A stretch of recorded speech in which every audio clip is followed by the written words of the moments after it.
থেকে আমার অনেক ভুল ভ্রান্তি থাকতে পারে। আপনারা বৈষ্ণব মন্ডলী, আমি শাস্ত্রে শুনেছি যদি বৈষ্ণবের কৃপা হয় তাহলে আমার দয়াল হরির কৃপা হবে, তা না হলে আমার দয়াল হরির কৃপা হবে। তাই এই মণ্ডপে, এই মণ্ডলীতে প্রবেশ করা মাত্র আমার ভক্তরা হয়ে যায় বৈষ্ণব আর মায়েরা হয়ে যায় পরম বৈষ্ণবিনী। তাই তবে জানেন ভক্তের প্রকারতা কখন বাড়ে? যখন দোলায় গড়াগড়ি দিয়ে হা কৃষ্ণ হা গৌর বলে একটা বিন্দু নয়নের জল আমার গোবিন্দের চরণে অর্পণ করি, তার রিজার্ভ ব্যাংকে জমা থাকবে। মৃত্যুর পরে যেদিন নদীর পাড়ে গিয়ে দাঁড়াবে সেদিন দয়াল গুরু বিনে আর কেউ বান্ধব থাকবে না। ভক্তগণ, আজকে আমরা গুরুর নাম স্মরণ করে দাঁড়িয়েছি। যদি গুরুর কৃপা হয় তাহলে আমার গোবিন্দের কৃপা হবে, তা না হলে হবে না। কারণ স্বয়ং ভগবান কিন্তু নিজে গুরু চরণ আশ্রয় করেছিলেন।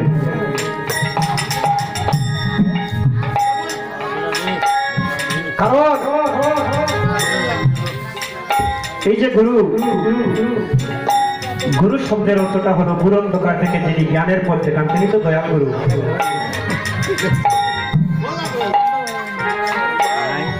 এই আসরে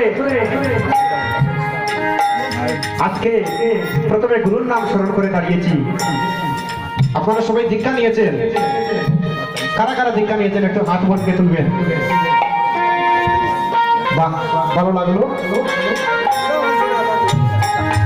এই যে দীক্ষা, গুরু দীক্ষা শব্দের অর্থ হলো গুরুদেবের বীজ মন্ত্র হৃদয়ে ধারণ করে কৃষ্ণ অভিমুখে যাত্রা করার নামই হচ্ছে দীক্ষা।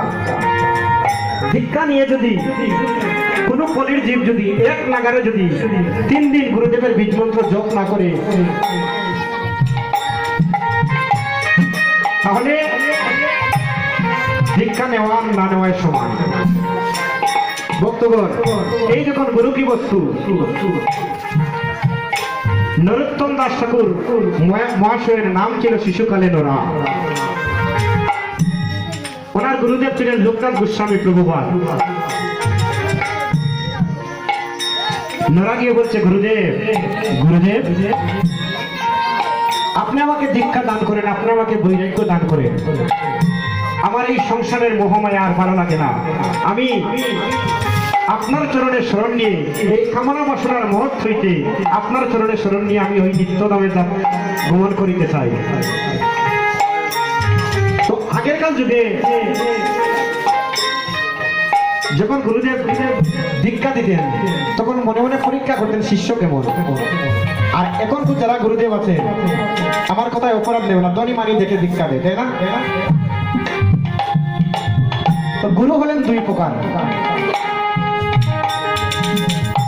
একজন হলেন পাকা গুরু আর একজন হলেন কাঁচা গুরু। কাঁচা গুরু যে দীক্ষা দেওয়ার আগে চুক্তি করবে যে তুই আমাকে 5,000 টাকা দিবে, তোকে আমি দীক্ষা দান করবো।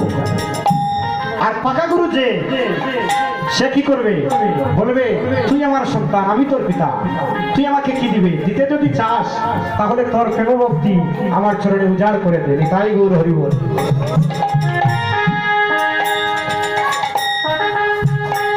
তো লোকনাথ গোস্বামী প্রভুপাদ বললেন, রে এখন তো গুরুদেবের অভাব নাই, শিষ্যের অভাব নাই, যাও তোমার সময় হলে আমি তোমাকে দীক্ষা দিব।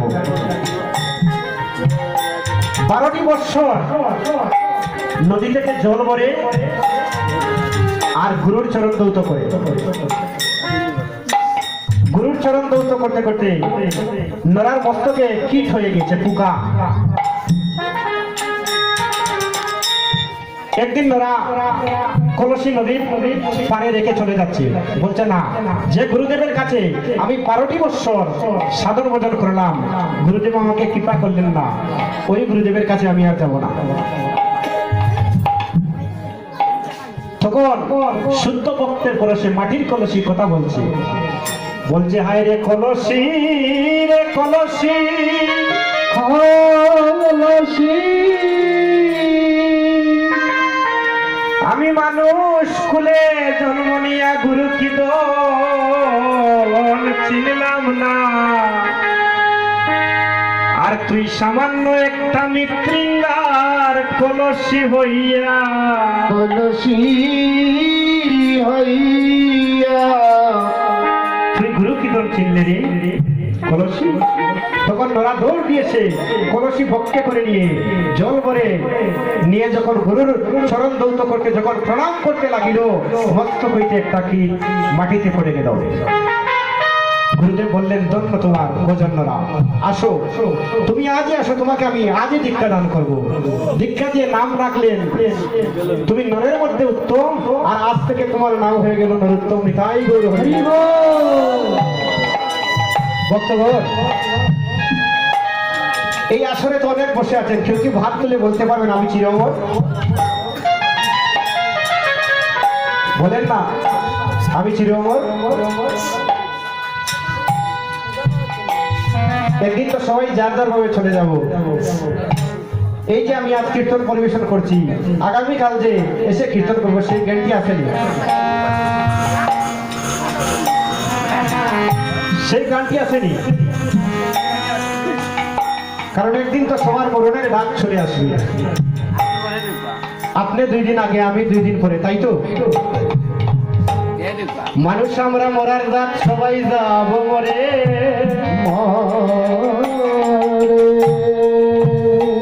কেউ জাগে যাবে 2 দিন আগে, আর কেউ 2 দিন পরে। আমি যেদিন মরে যাব পরে থাকবে লাশ,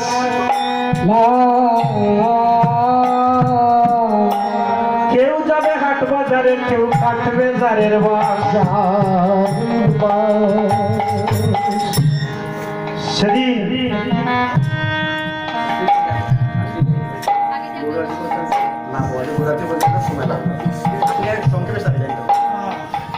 ভক্তগণ, তাই সবাই একদিন চলে যাবো, একদিন সবাই মারা যাবো, কেউ কারণ নয়। এবং সংসার কেবল মায়ার, পতিতে পতিতে দেখা। আজকে যে সংসার আপনার কাছে এত প্রিয়, একদিন সেই সংসার আপনার কাছে বিষের মতো মনে হবে। যখন অসুস্থ দেহ নিয়ে বিছানায় পড়ে থাকবে, তখন সাদের পুত্র একটাবার জিজ্ঞাসা করবেন আপনাকে যে আপনি কেমন আছেন। তখন আপনার মন চাইবে দৌড় দিকে ঠাকুর করে জন্মের মতো মনোপ্রাণ সমর্পণ করে দেয়। কিন্তু শাস্ত্রকার বলছে,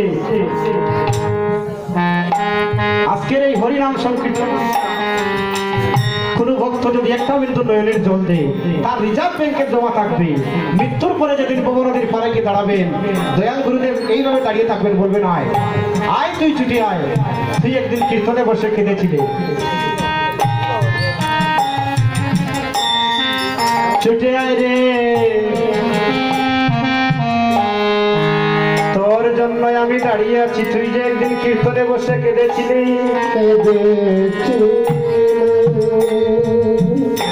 কত সাধ করে বানালাম তোর বাড়ি, কত জন দৌলতের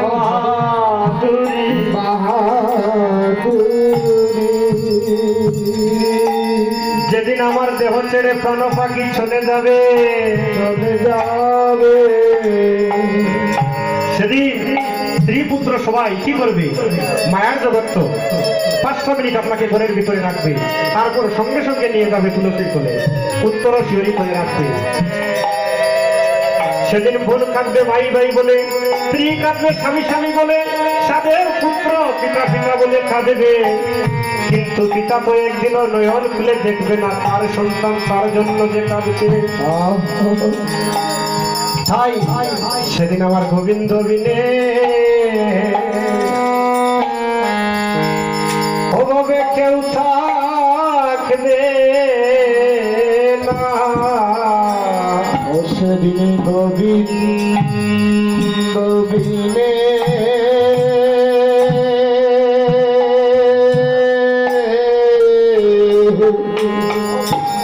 ঘরে কেউ থাকবে না।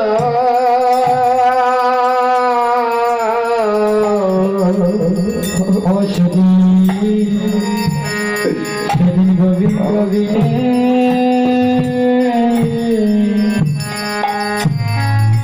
হরে কেউ থাকবে না সেদিন গোবিন্দ বিনে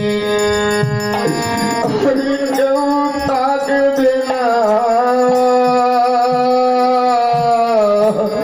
ও সেদিন গোবিন্দ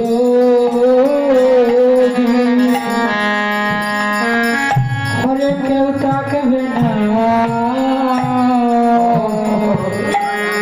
ও যেদিন আমার মানব লীলা সাঙ্গ ও রে, সেদিন গোবিন্দ মিলে কেউ থাকবে না। ও যেদিন আমার মানব লীলা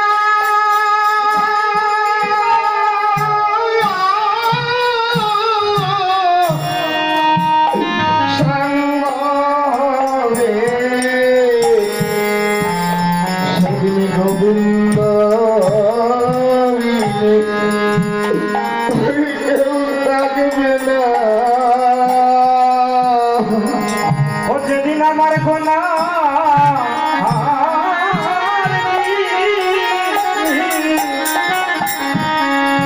ওরে ফুরাইয়া যাবে,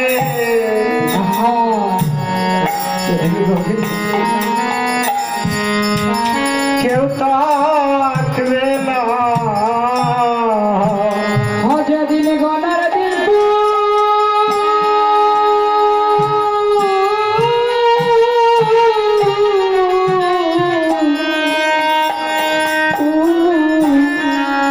ফুরাইয়া যাবে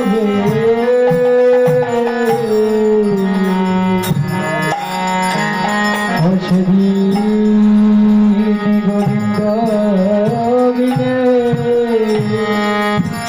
হরি কেউ থাকবে না ও যেদিন আমার মানব লীলা সাঙ্গ হবে,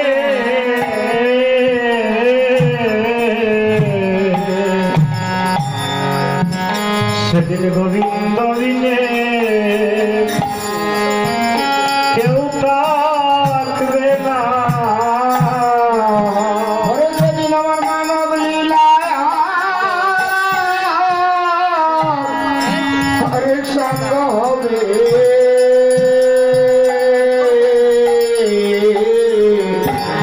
ও সেদিন শুধু আমার গোবিন্দ বিনে হরে কেউ থাকবে না।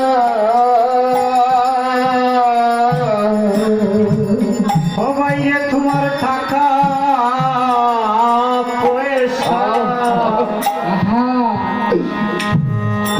এই বাড়ি গাড়ি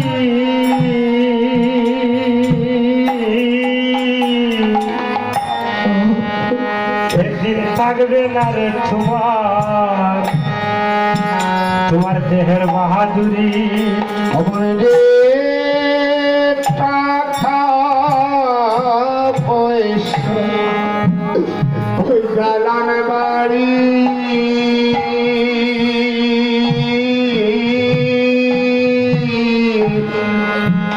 সেদিন থাকবে না রে মন তোমার ওই বাহাদুরি।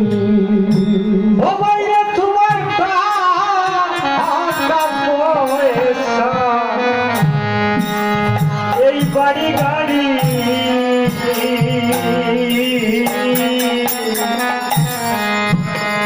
একদিন থাকবে না রে তোমার জমিদারি। ও মনে টাকা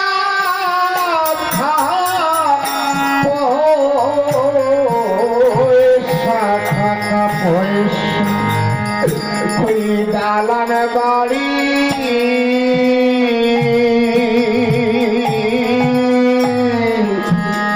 ঘরে থাকবে না সেদিন তোমার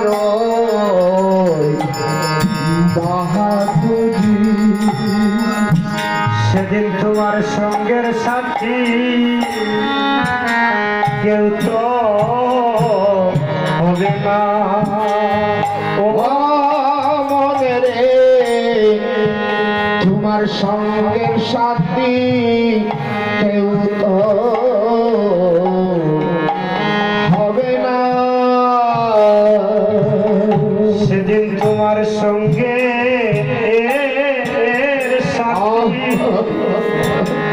কেউ তো হবে না। ও মন রে সেদিন তোমার সঙ্গের সাথী কেউ তো হবে না। সেদিন তুমি একা একা করে যেতে হবে। সেদিন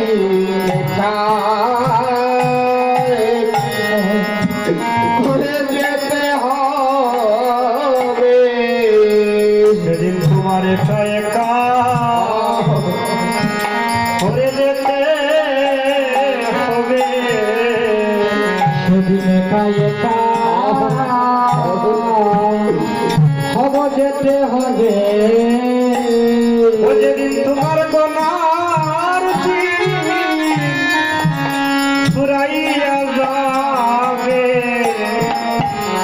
তোমার একা একা করে যাইতে হবে। সেদিন তোমার গনার দিন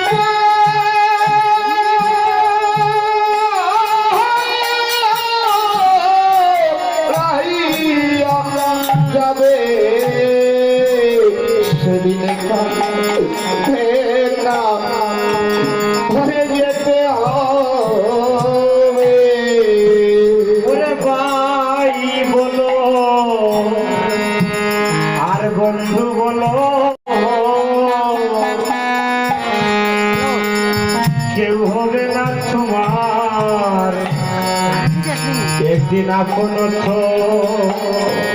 ওরে ভাই বল, ওরে বন্ধু বল,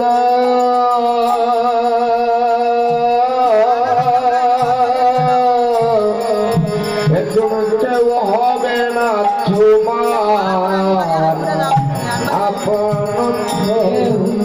ওরে ভাই বলো, ওরে বন্ধু বলো,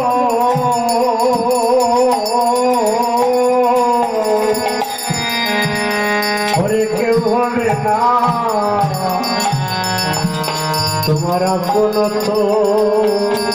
হয় রে ভাই বলো, হব বন্ধু বলো,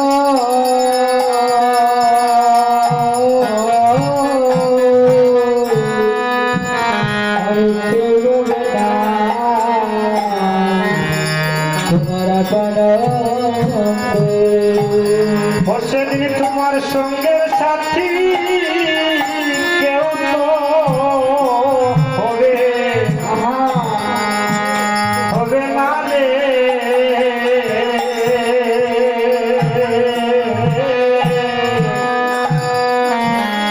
সেদিন সঙ্গের সাথী কেউ তো হবে না। তোমার সঙ্গের সাথী কেউ তো হবে না রে।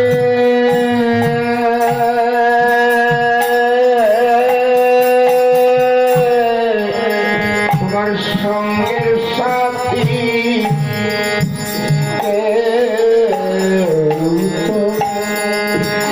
হবে না। ভক্তগণ, এবার আমরা সেই দয়াল হরিকে আসরে আনবো। এবার আমরা মহাপ্রভুকে আসরে আনবো। যদি প্রভুকে না নিই তাহলে কীর্তন হবে না, অধিবাস হবে না। কারণ এই যে মহাপ্রভু, মহাপ্রভু হচ্ছেন কীর্তনের জনক, ওনাকে বলা হয় সংকীর্তনের পিতা।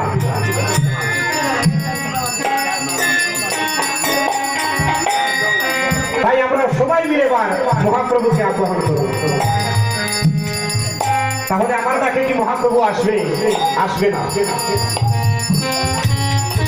কারণ সবাই মিলে আমরা ডাকতে হবে। সবাই দুই হাত উপর দিকে তুলুন, সবাই সবাই দুই হাত উপর দিকে তুলুন, সবাই বলুন হরে কৃষ্ণ হরে কৃষ্ণ কৃষ্ণ কৃষ্ণ হরে হরে হরে হরে রাম হরে রাম রাম রাম হরে হরে হরে কৃষ্ণ হরে কৃষ্ণ কৃষ্ণ কৃষ্ণ হরে হরে হরে রাম রাম রাম হরে হরে হরে কৃষ্ণ কৃষ্ণ কৃষ্ণ হরে হরে হরে রাম রাম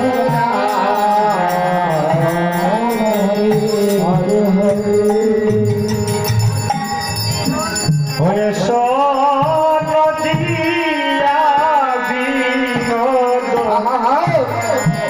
এবারে সগরা চাঁদ এসো সচি মায়ের দুলালিয়া বয়স নদী বিনোদ এসো গোলা চাঁদ এসো সখী মায়ের নদিয়া বিনোদ এসবরাচ্ছাদ সচিবালে দুলালিয়া বুঝিতে চরণ করেছি বাসনা বুঝিতে চরণ করেছি বাসনা আমি বুঝিতে চরণ করেছি বাসনা আমি বুঝিতে চরণ করেছি বাসনা ভোগ আছি আশা করতে সাইয়া ধরে আছি আশা বন্ধ চাইয়া ভোগ আছি আশা করতে সাইয়া খবর আসি আশা বন্ধ চাইয়া আমি হৃদয় রেখে চরণ তোমার পূজা করিব পূজা করিব হৃদয় রেখে চরণ পূজা করিব আমি হৃদয় রেখে পূজা করিব আমি মন চন্দন লসি দিব হৃদয় রেখে চরণ পূজা করিব ঘরে মন চন্দিব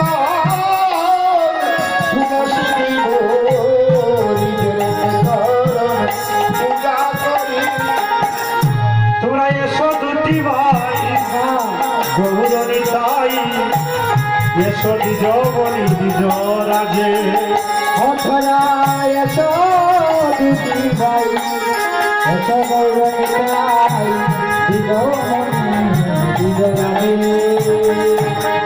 ও তোমরা এসো দুটি ভাই গৌরী তাই নিজ বলি নিজ রাজে তোমরা এসো দুটি ভাই এসো গৌরণিতাই এসো দিগরানি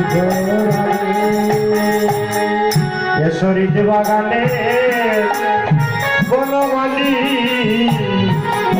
বাগানের বনমালী শরীর বাগানে বনমালী শরীর বাগানের বনমালী আমার হৃদয় মাঝে দাঁড়াও তুমি শরীর বাগানে বনমালী ওই আমার হৃদয়ের মাঝে তারা তুমি শরীর বাগানের বনমালী তোমার সাঙ্গ পাঙ্গ সঙ্গে করি শরীর বাগানের বনমালী তোমার সাঙ্গ সঙ্গে করি শরীর বাগানের বনমালী ভক্তগণ, আজ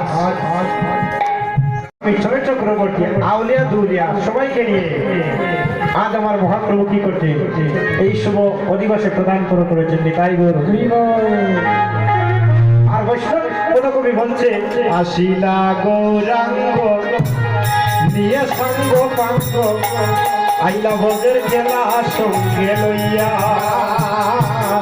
আসিলা গৌরাঙ্গ নিয়ে সঙ্গ পাঙ্গ ভোজের খেলা সঙ্গে লইয়া আসিলা গৌরাঙ্গ নিয়ে সঙ্গ পাঙ্গ আইলা ভোজের খেলা সঙ্গে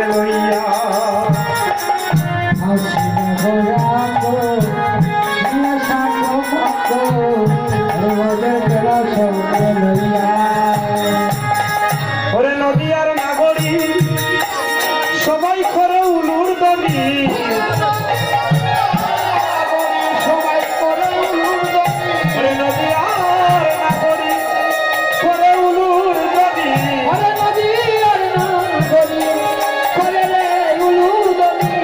ওরে করা বদন হেরিয়া গো তারা করা বদন হেরিয়া ওরে মোরা মদন ইয়া গো তারা মোরা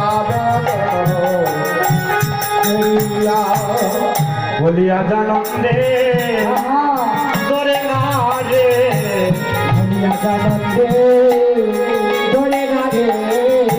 বলিয়া জানন্দে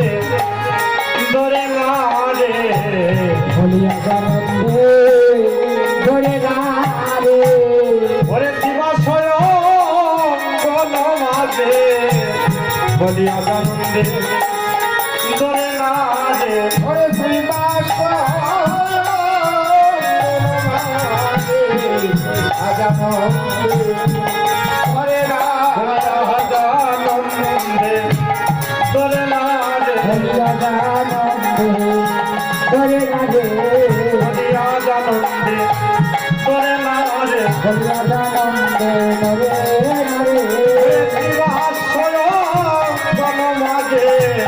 আজানন্দে দরে না রে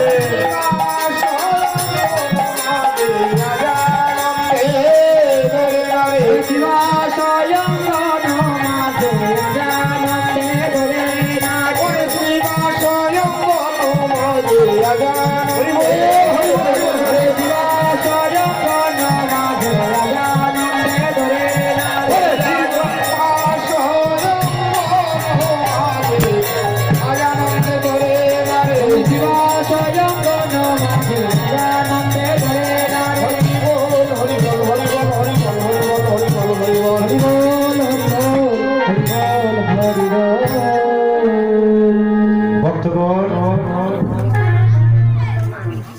বহু ভাগ্যের বিনিময়ে জীবাত্মা এবং পরমাত্মার মিলন ঘটিত হয় কোথায়? একমাত্র হরিনাম সংকীর্তনে। কারণ দেবর্ষি নারদ আমার গোবিন্দকে প্রশ্ন করেছিলেন আপনি কোথায় থাকেন, আপনার কোথায় বাস? প্রত্যান্তরে অনাদিরাদি গোবিন্দ আমার বলেছিলেন নাহম তিষ্ঠামি বৈকুণ্ঠে যুগী নাম হৃদয়ে নচ মদ ভক্তা যত্র গায়ন্তি তত্র তিষ্ঠামি হে নারদ। সেদিন আমার অনাদিরাদি গোবিন্দ নারদকে বলেছিলেন আমি বৈকুণ্ঠে বাস করি না, আমি যোগীতে বাস করি না। যোগী কারা? যোগী তো আমার মতো মানুষ নয়, যারা আমার মতো কলির বাসনটাকে উদ্ধার করার জন্য দিনের পর দিন বৎসরের পর বৎসর নিজের আহার নিদ্রা ত্যাগ করে পাহাড়ের খুব হয়ে গিয়ে যিনি ভগবানকে স্মরণ করে তারাই তো যোগী। মদভক্তা আমার ভক্তগণ,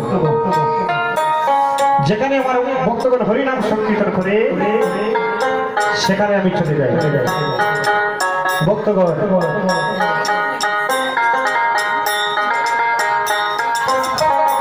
এই যে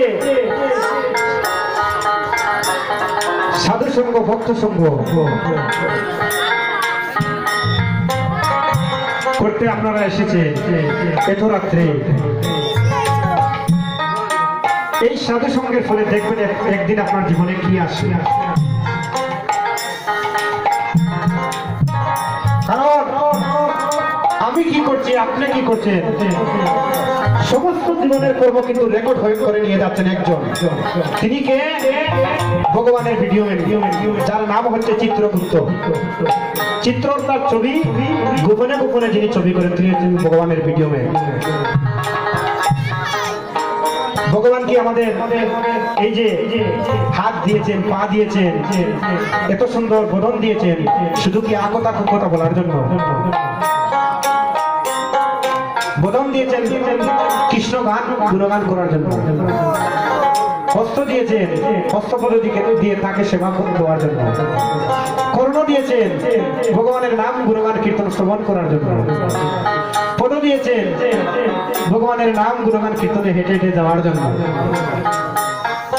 কিন্তু আমরা কি করি? বর্তমান যুগের মানুষ যখন রজনী প্রভাত হয় আমরা সবাই টাকা টাকা করে পাগল।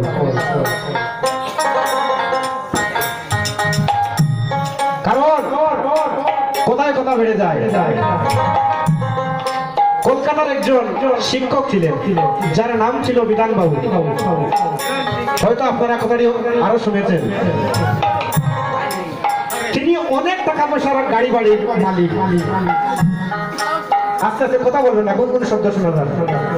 কীর্তনে গেলে কিন্তু কেউ কাউকে জিজ্ঞাসা করা যাবে যে আপনি কেমন আছেন, আপনার বৈষ্ণব অপরাধ হয়ে যাবে। তো সেই বিধান বাবু একদিন উনি কিন্তু ছাত্রদেরকে বিদ্যা দান করতেন। তিনি একদিন ছাত্রদেরকে বলছেন যে আমি তো একদিন এই জগৎ ছেড়ে চলে যাব, আমার তো অনেক টাকা পয়সা গাড়ি বাড়ির মালিক আমি, কারণ আমি নয় সবাই চলে যাব। তাহলে তোমরা একটি কাজ করিও, আমি যখন আমার দেহ ছেড়ে যখন প্রাণ পাখি চলে যাবে, তোমরা আমার এই মৃত দেহটা নিয়ে সারা কলকাতা তোমরা ভ্রমণ করিও। ছাত্ররা বলল কেন? তখন বিধানবাবু বললেন এই জগতের সবাই যে টাকা পয়সা গাড়ি বাড়ি আমার করে, আমার এসব টাকা পয়সা গাড়ি বাড়ি থাকা সত্ত্বে যে আজকে আমি শূন্য হাতে এই জগৎ থেকে বিদায় নিয়ে যাচ্ছি, এই জগৎবাসী সবাই একবার দর্শন করো। এই জগতে আমার বলতে কিছু নাই।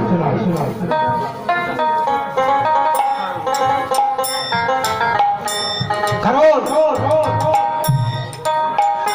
একটা গান বাংলাদেশের শিল্পী একজন শিল্পী করেছিলেন যে রিটার্ন টিকেট হাতে নিয়ে আইসাছি এই দুনিয়ায়, আর টাইম হইলে যেতে হবে, যাওয়া ছাড়া নাই উপায়। হরিব।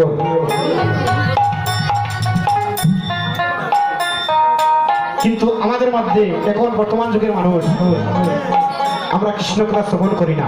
এই জগতে কেন আসলাম? শতনামের 10টা পৃষ্ঠা দিয়ে একটি বই তৈরি করা হয়েছে। সেই বইয়ের মধ্যে লিখিত আছে, আমি দুটি লাইন বলবো, আপনারা বুঝতে পারবেন। সেই শতনামে দুটি লাইন লেখা আছে, সবার জানা। হরে কৃষ্ণ হরে বজিবার লাগি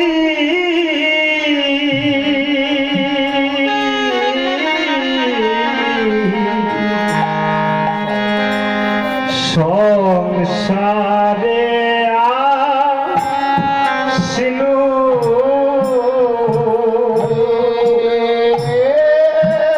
কৃষ্ণ আহা ভজিবার লাগি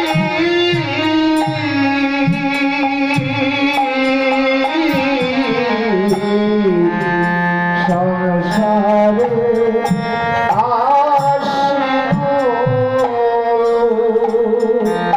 হয় আমি কৃষ্ণ হরে বজিবার লাগি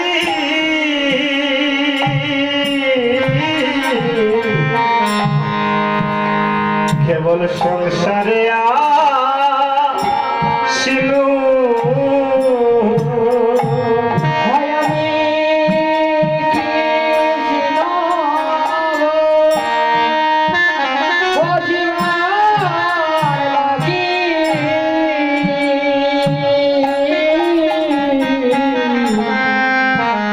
হরি সংসারে আসিনু ওই আমি নিচাই